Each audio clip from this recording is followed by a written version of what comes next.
Hello everyone, my name is Ogglefump. I am presenting the Awkward Steve Duology, a very artistic video game. In fact, so artistic, it has been featured in the Smithsonian. And no, I am not joking, the Smithsonian in Washington, D.C. has featured the Awkward Steve Duology. Granted, as it was not a very long presentation, it only lasted for 2 days, but this is a duology, so you could come on the first day, play the first game. On the second day, you could return and play the second game. I do not believe the designer intended the games to be played like that at the Smithsonian, but I do not know. I do not know anything, besides for the fact that hiding under tables is a good idea. But really, while it may be good for a brief period of time, it may lower your anxiety by 15. It cannot, I repeat, cannot last forever! For the food is at the top of the table. You cannot eat underneath the table. You have to eat above the table. And lying on top of the table, I only do that on my birthdays. It is not Steve's birthday. So here, let us continue. Let us have Steve's anxiety get lower by asking the internet, by hanging out with rabbits, hanging out with a turtle, by making some soda tea. And what was he doing again? Ah, yes, trying to answer the door. He hides under the table. He has no more anxiety. Now he can answer the door. Steve answers the door, but there's no one there. But the door rings again, and he wonders, what should he do? Should he hide? Should he run? Should he run and hide at the same time? Hide. He shall hide. That is what Steve shall do. Steve decides he shall hide in the only place he knows. A bush. He shall hide behind a green bush, one large enough to hide him. So he runs. He throws open the door, goes outside, and hides behind a bush, completely unaware of the irony that he finally managed to open the door and get outside. He got outside, he ran and hide outside. At least he has his pride. The bunnies say, sometimes I miss him. For Steve never returned. He never returned to the apartment that he shares with his friend. I'm not sure it's an apartment. Anyway, they're roommates. His friend Dick, who is not a nice person. I don't really think they're friends. And now we can sing.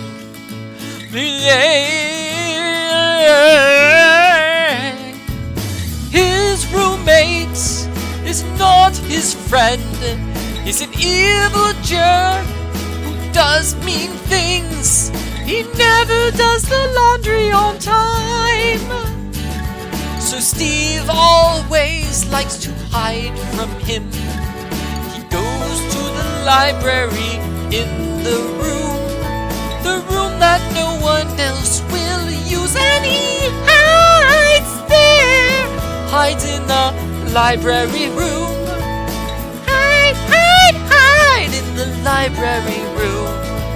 See, there's no reason to be with the roommate as nasty as Dick. That just won't work. Just won't work. Just won't work. Just won't work. Hide in the library. Just won't work. Got to hide. Just won't work. Maybe I'll hide behind a bush. Won't work. I've got a Codex font. Just won't work with the Milky Way. I don't know how I can hide. Will it protect me from the fear inside? I just hope, I just pray to avoid the villains each and every day. Awkward Steve, Awkward Steve.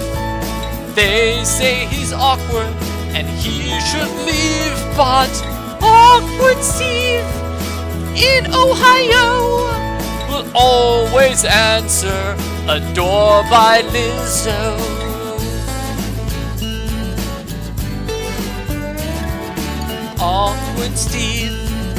Awkward Steve tries to hide when a stranger comes calling. Awkward Steve. You have received a voicemail. I certainly have. But however, that is not the actual ending. There are 3 endings to this game. I do not believe that is the best ending. I believe the best ending is if he answers the door. If he is brave and answers the door like a hero, like the hero he is inside. Awkward Steve is doing things to relieve his anxiety.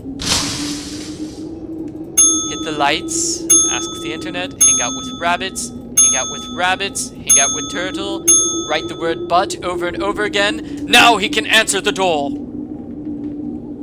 So this, the third ending, the final ending of A Stranger Comes Calling, part of the Awkward Steve legacy. The third ending, where he is a grown-up and answers the door. I am so curious as to what he will find, as this door has been portrayed as so many different things over the course of this game, so many metaphors. A political metaphor, a metaphor for cheese, a metaphor for his dead puppy. Trick or treat. Oh, it is a trick-or-treater. It is a small boy dressed as a shark. Steve sighs in relief and gives the boy some candy. Steve had forgotten it was Halloween that day. Halloween was just the most wonderful of days. He always got candy. There was Steve, and he was awkward. He didn't want to answer the door. Steve went there to answer the door. He brought up the courage by writing about butts. Writing about a butt. Butts are what gives him strength. So he went to the door. He answered the door. He thought it was strange. He answered the door. And what did he see? But a little boy named Max as Cool Sharky. He asked for some candy, and Steve realized the candy was love. The candy was love which he had in his heart, and he gave it out, but the love did not depart. His love grew like his candy. He fell in love with everyone.